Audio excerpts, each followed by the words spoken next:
नमस्कार। चलिए सीधे आज के विषय में प्रवेश करते हैं। मानव जीवन का एक बहुत बड़ा रहस्य है हमारा अपना मन।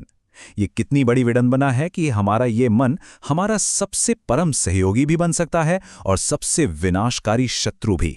आज इसी विषय को विस्तार से समझते हैं। प्रथम खंड, स्वयं के मित्र या शत्रु, जीवात्मा की दोहरी प्रकृति। इस अत्यंत महत्वपूर्ण प्राचीन श्लोक पर ध्यान देते हैं।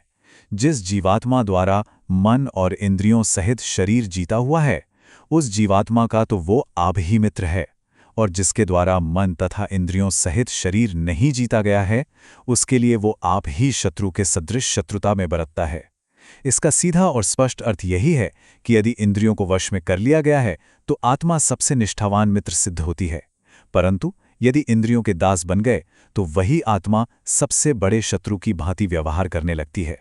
द्वितीय खंड, मन और तंत्रिका तंत्र, मन का जैविक सेतु। ये प्राचीन दर्शन सीधे हमारे जीव विज्ञान से जुड़ता है। हमारा तंत्रिका तंत्र पूर्णतः प्रकृति के नियमों के अनुसार कार्य करता है। जब मन एकदम शांत और आनंदमय होता है, तब यह शरीर को पुष्ट करने वाले द्रव्यों का निर्माण करता है। इसके विपरीत जब मन चिंता और भय से ग्रस्त होता है, तो वो भीतर ही भीतर हानिकारक और विषैले द्रव्यों का निर्माण करने लगता है।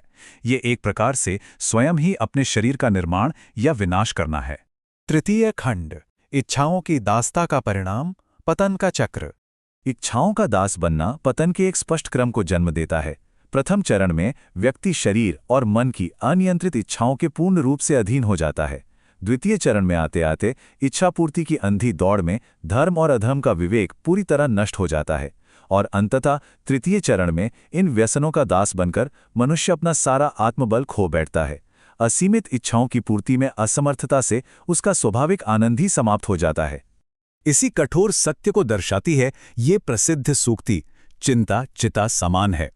निरंतर अशांति और अपूर्ण इच्छाएं शरीर के लिए इतने घातक प्रभाव उत्पन्न करती हैं कि ये चिंता वस्तुतः भौतिक शरीर का धीमा विनाश करने लगती है। ये एक अत्यंत गंभीर सत्य है। चतुर्थ खंड, आत्मसंयम और नैसर्गिक आनंद, आत्मविजेता का मार्ग। पतन के इस अंधकार से निकलकर अब आत्मविजेता के मार्ग को देखते हैं। जो इंद्रियों को संयमित कर लेता है, वह इच्छाओं से पूर्णतः स्वतंत्र हो जाता है। ऐसा व्यक्ति अपनी ही दृष्टि में उज्ज्वल बनता है। उसके भीतर एक निरंतर नैसर्गिक आनंद बना रहता है, जिससे तंत्र का तंत्र शरीर को पुष्ट करने वाले अमृत रूपी द्रव्यों का निर्माण करता है। अंततः उसकी आत्मा ही उसकी परम मित्र बन जाती है। यही तो वास्तविक जीवन का रहस्य है। इस संपूर्ण चर्चा के अंत में एक अत्यंत महत्वपूर्ण प्रश्न उभरकर सामने आता है। क्या वास्तविक स्वतंत्रता केवल अपनी ही इंद्रियों पर पूर्ण विजय प्राप्त करना है? क्या मानव जीवन का अंतिम लक्ष्य इसी आंतरिक ब्रह्मांड का स्वामी बनना है? यह एक ऐसा सत्य है जो अत्यंत गहन चिंतन की मांग करता है। इसी विचार के साथ हम आज की इस चर्चा को विराम देते हैं। प्रणाम।